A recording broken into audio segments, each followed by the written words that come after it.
Ways of Seeing by John Beggars analyze how our way of seeing image is conditioned by cultural, historical, and ideological context. He also highlights how mechanical reproduction has changed the meaning of art, separating it from the original environment, and that image not only show but also reinforce the social values. He examines the female nude as a reflection in Western art, as a reflection of male gaze, and connects art with the status and the power of the owner. It also critiques how advertising use image to create desires and aspirations, perpetuating social inequalities.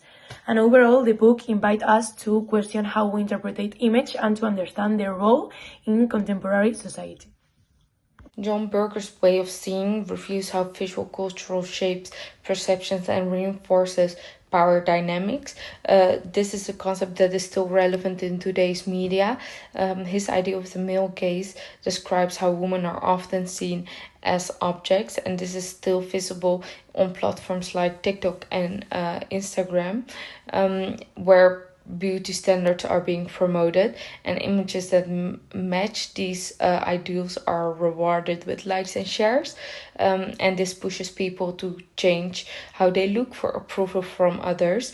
Berger also talks about how reproducing art changes its meaning, and famous work like Mona Lisa are often turned into memes, and this removes the original cultural importance and turns them into jokes or entertainment. And these examples show how modern media not only changes what we see but also how we understand and value it.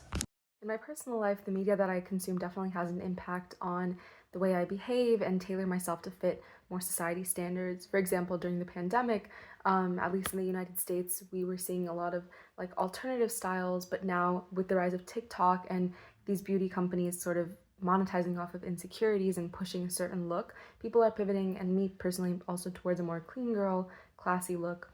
That's just one example of how like the media that we're consuming influences how you want to perceive yourself for a societal gaze, but also in a broader context, like the societal and economical influences that we're seeing in today's society.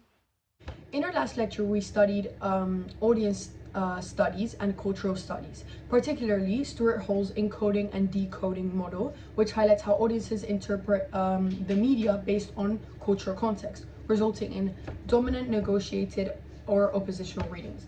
This builds on the work of John Berger in Chapter 1 of Ways of Seeing, where he critiques how traditional art reinforces dominant ideologies, arguing that our perceptions are shaped by societal power structures. Berger's insight connects to Chapter 7's communicative models, where Hall's ideas challenge earlier linear theories like the hypodermic needle theory, emphasizing the dynamic nature of meaning making. Together, these authors show a shift from seeing audiences as passive readers or to recognizing their active role in shaping meaning. Both Berger and Holz argue that media is a site of struggle where meaning is negotiated, reflecting the introspection of power, culture, and audience agency.